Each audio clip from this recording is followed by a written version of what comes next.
Hey guys, just wanted to let you know about something we got going on our socials if you didn't already know. We've seen all the 30-day song challenges going on social media right now, so we decided to be original and not to conform to society's norms and do exactly what everyone else is doing. That's right, we're doing a 30-day movie challenge. Join us every day this June for our converted song to movie challenge list. This is going to be a list of 30 movies we think everyone should see at least once in their lifetime. And by the time you hear this, we're already going to be on day 3. So be sure to hop on our Facebook page, our Twitter page, or our Instagram page and check out what we got going on. Feel free to comment and let us know what you would have picked for that day. I would love to thank all of you for tuning in to make this possible, and of course, thank our sponsors, the Wilhelm Awareness Foundation, for making this possible as well. Remember guys, fight the scream. Thanks guys, have a good one. Welcome to the Cinema Club. R&R movies.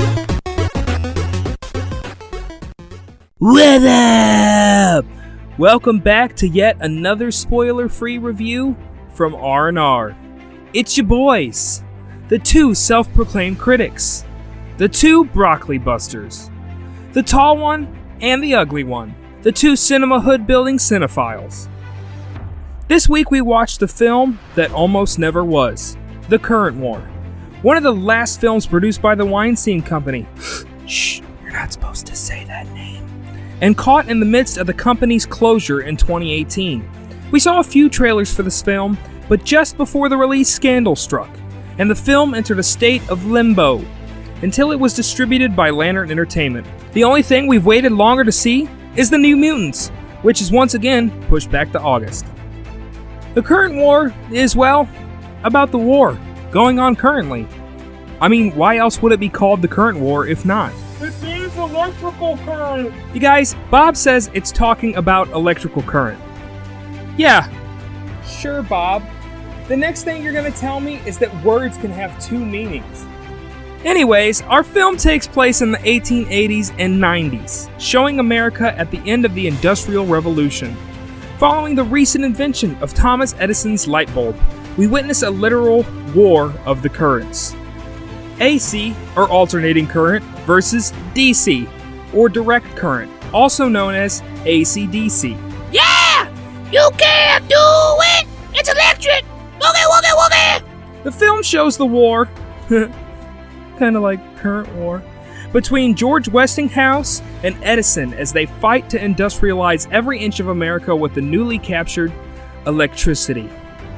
This is a historical tale, taking place in a much slower period of history. The only thing is, it doesn't feel like a slower-paced era. The film has a very modern approach to it, as if you're watching an Edgar Wright film. Is Scott here? You know what? He just left. Most of this is due to the quick camera transitions and choppy scenes with less dialogue. It seems the director Alfonso Gomez-Rejon, which I'm probably saying correctly and I do apologize, my good sir, was hoping to make an artsy retelling of a crucial moment in American history. It just doesn't work very well in this depiction. This particular style pulls you out of the reality of the story. It also doesn't do much for the characters. The dialogue is to a minimum. Some scenes try to create this artsy emotional feel, but fall short and give us little to no development for our characters. I mean, come on guys, stop jacking around and just tell the story. We didn't come here to see art, we came here to learn history. Of course, this slew of actors gives A-list performances. We have Bendy Straw Crunchberry, Benedict Krampus Crunch, Benefactor Cumberstash, Bendadrank Cabbage Patch. We have Benny Cumberbun, and he is a really convincing cotton-headed ninny-muggins as the one and only Thomas Edison. Was Edison really that much of a jerk?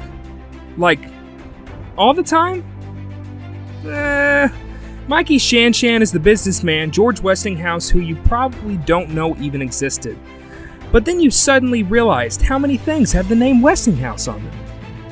Shannon plays a likable character who's just innocently, trying to capitalize on the newest $1 million industry, if that can really be innocent. The movie feels like a duo lead, but every once in a while, Beast pops up with a terrible Serbian accent as the misunderstood Nikolai Tesla. He talks like this and then sometimes he turns American in the middle of it. We realize that he was a player in this plotline, Mr. Tesla, but it just feels like his arc was thrown in there. Also, why is Tom Holland even in this movie? He's seriously underused. Just seems like a waste of an expensive actor. So we gave the current war a par. Time to go home there, Bob.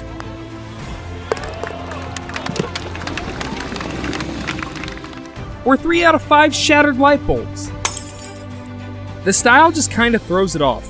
Along with some lazy dialogue, an extremely gaudy and overdone score, and overly artsy visuals, this film falls short of its nearly 3-year wait.